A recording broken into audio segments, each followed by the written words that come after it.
Hey, welcome to this X session. We're at Phaser Control Recording Studio in Grantville, and we are welcoming local natives. Give yourselves a round of applause, you guys. It's all right. Glad to have you here. Yeah, we made it. Good job, guys. Good. Yeah. So you're in between the Coachella performances. Yeah. Do you sort of take this downtime to sort of go like, okay, the first week went okay. What do we want to do with the next set? I mean, are there any creative decisions, any changes in the set list that folks who might be going next week are going to see? Yeah, we have a meeting. We watch the tape. We bring in Coach. This isn't the meeting? We're having the meeting right after this. It's like watching the football plays afterwards. We actually haven't gotten together since, right after the first Coachella show. But yeah, I'm sure we will maybe mix it up a little bit for weekend too. Yeah. So let me welcome. We've got Taylor and Ryan, Kelsey, Nick, and Matt, who is microphoneless, unfortunately, but if you feel compelled, Matt, you can jump up and use shout something, Matt. Yeah, just scream whatever you're feeling, Matt. Okay, so show of hands, who in this room is a San Diego native? There we go. There we go. Yeah. There he is. So where in San Diego are you from? North County, Oceanside, Vista area. All right. Yeah. And San Clemente. I'm from San Clemente. I try to rep San Diego County, and everyone gives me He trouble. tries to rep it once a year when we play a San Diego show. That's the ideal time, really, to do it. For these purposes, I grew up with 91X, so I don't know. Yeah. I don't know what to Exactly, tell yeah. you. Yeah. Now, did you guys all meet each other before you wound up in Los Angeles? Were you all familiar with each other? We met down here. We went to Ryan Kelsey and I went to high school together. And then we found Matt down here as well. And so, yeah, we all grew up kind of in Southern California before we moved up to Los Angeles. Okay, I want to ask you guys this because, and we were listening to your rehearsal a few minutes ago, and I realize you guys do this all the time when you play, but the harmonies are spine-tingling.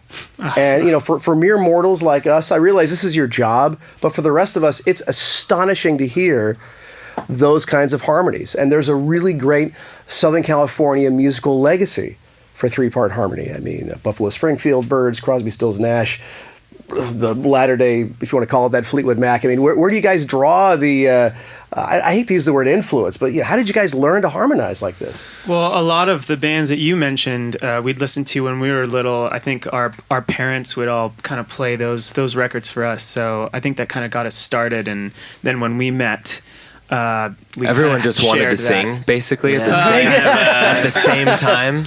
Yeah, so that was kind struggle. of a good. My dad is actually in the booth back here behind the glass, and my first musical memory was driving around in Southern California in his car. He had this old Volvo, listening to the Beach Boys. The Beach Boys, I forgot that one. A young man. So I do feel like those influences did definitely kind of seep in from around us. Because everybody likes to sing, but singing in harmony with other people is not something you do overnight. It takes a long, long time to get comfortable with it so you can read each other. It takes teamwork. It does. Yeah, we've been singing together for about over 10 years now. It's crazy to say. I think it's 15 maybe now. Oh man, we are old. I think it's 40. I think it's been 47 years now. Well, you start adding up everyone's years of experience in the room, and it gets to be a pretty big number. Was it weird working with Nina? Was it sort of strange to sort of by weird you mean very awesome? Well, then yes. Weird, however you want to describe it. I mean, it was creatively challenging to sort of bring a new person into the fold and learn how to sing with them as well on a song. Well, the story for getting Nina for Dark Days was really amazing because we had this song, we wanted it to be a duet, and she was just absolutely like the dream person that we wanted for this kind of nostalgic, romantic song, and it was really just a shot in the dark. We kind of emailed her and told her about the song and why we thought her voice would be so amazing for it. And she wrote back basically the next day saying, "I love it. I'll sing on it." And Ryan and I were FaceTiming with her. She did it in Sweden in her own studio where she lives. So we kind of did it over FaceTime, across the world, and did a few kind of notes back and forth. We worked with her on singing the parts, and it was just really great. I mean, was there, not to get too into the weeds on technical stuff, or there wasn't like a lag time or a delay if you guys were all trying to sing together or trying to get, catching up with the part? Well, right. It's not like we were harmonizing over FaceTime, but it was more just kind of communicating about it and and talking about the song and giving feedback and stuff like that. Yeah, she would just sing on the track over there. But like we actually got to have her out when we played the Greek Theater in LA last September, and we all got in a green room and got to finally sing it together for the first time. And she's a pro. She did great. Yep. We had a good time. Yeah. Now, how long did it take to make Sunlit Youth? I mean, that was your third album. You know, if you are a fan of bands that have a long lifespan, the third album is always considered to be the really crucial album. It's a song where a lot of songwriting gels and comes together, and you sort of got, okay, first two albums, you got those out of the way. So how long did it take for that third album to come together? It was over a full year. I think our first major writing trip was in Thailand in December of 2014, and our last major writing trip was in Nicaragua in December of 2015.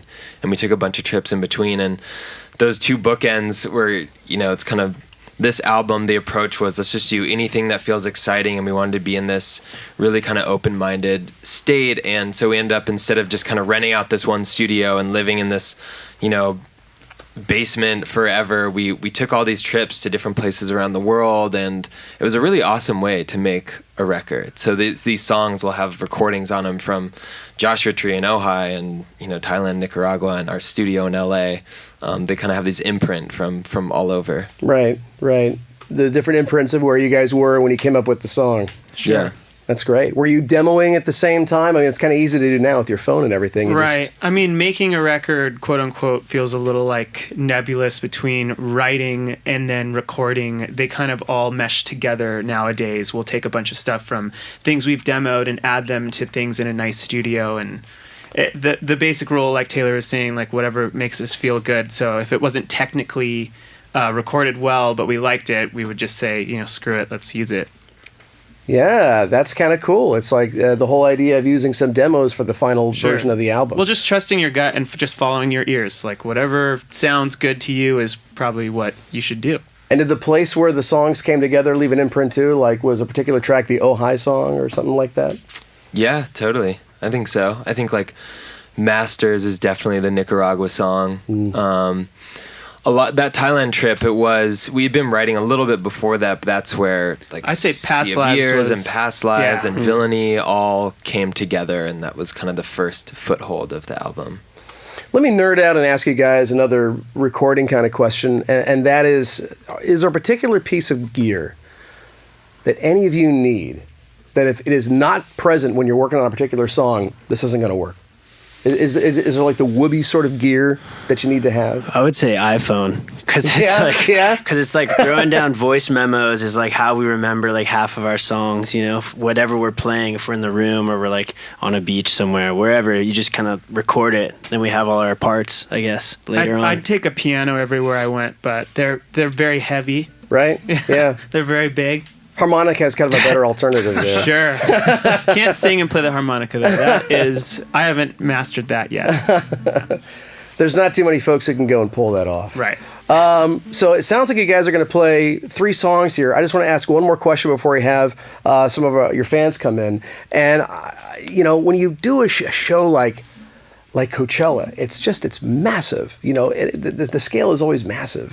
And have you guys played other like really large festivals that kind of, like some of the European festivals or any sort of show that's similar to that? And then how do you take your material and appropriate it to that size of a venue and that kind of an audience? Yeah, sure. We've played. That was a big question, I understand. Yeah, sure. I mean, in the U.S. here, the big ones, we've done ACL and Lollapalooza and Bonnaroo a couple times, and abroad, Glastonbury and Primavera. There's this awesome one we love called Fuji Rock. We've done twice. That's in these mountains outside of Japan. That's really beautiful. Tokyo. That's really cool. Outside of Tokyo, yes. And yeah, playing festivals is so fun. I think it's this really different thing when we're playing our own show. Like tonight in the venue, we're pulling from all 3 albums. It's like this long kind of curated journey. And at a festival, it's like you're kind of put out in front of this big crowd, and you want to capture everybody. And it's super fun to kind of like just have this condensed, projected version of what we're doing. To me, it always feels like this like kind of challenge. You know, you're trying to pull people from the festival into your set to make right? your music into a net that you try to capture and kidnap as many people as you can. Yeah. It's a very weird analogy, Very Kels. strange. That's how you view music. Yeah. Yeah.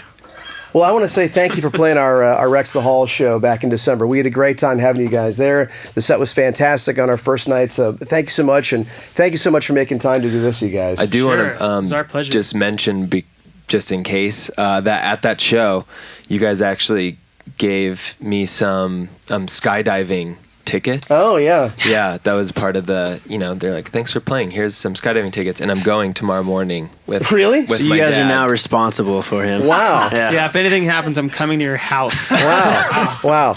Okay, make it a point. I'm not home. If I'm sure you're gonna have a wonderful time. I'm sure. I Kelsey sure the hope so. I'm kidnapper. excited. Yeah, should be good. So you've never jumped out of an airplane? Never before? jumped out of an airplane before.